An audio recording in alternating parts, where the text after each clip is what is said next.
Ashley Bloomfield, addressing the media today, announced 5 new cases of COVID-19 in the last 24 hours. There were no cases from managed isolation facilities.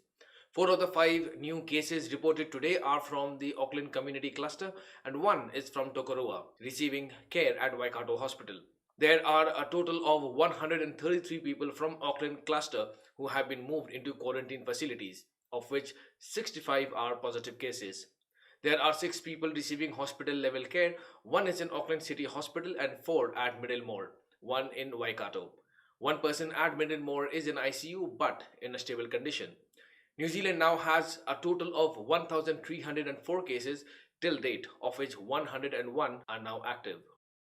The High Commission of India has revealed that it has issued a provisional NOC, no objection certificate, this afternoon to Sehion Tours and Travels for the charter flights to 2 destinations in India.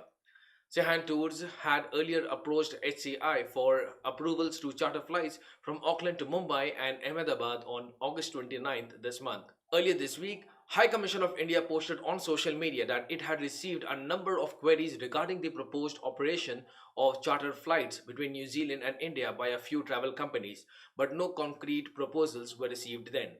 High Commission added that once such proposals are received, it goes for necessary approvals of civil aviation authorities of both India and New Zealand.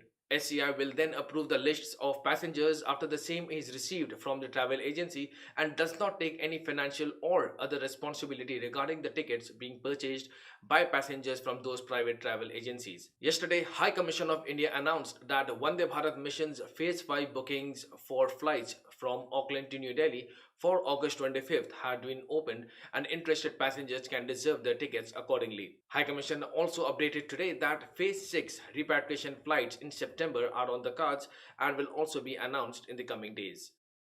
Additional security systems, including thermal CCTV that triggers an alarm if returnees break out, will be rolled out to all managed isolation and quarantine facilities, Housing Minister Megan Woods announced today. The estimated $6 million rollout is a part of an ongoing program of continual improvement in the managed isolation and quarantine system and follows yesterday's announcement of a 500% boost to Defence Force personnel in managed isolation and quarantine facilities and previous increase to police and security fencing.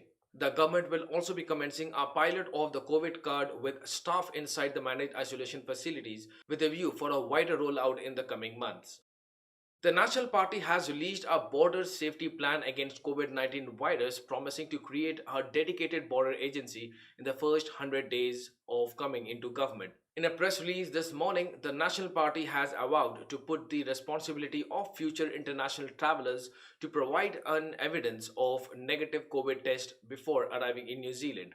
The party has also vowed to bring comprehensive oversight in day-to-day operations of the border security management, along with a promise to use compulsory contact tracing technologies by agencies' employees, border facility workers and district health board staff who treat or test patients. National will follow international models and require people coming into the country to not only quarantine but also test themselves for COVID-19 3 days before departure and provide results of the test to airline staff before boarding the plane.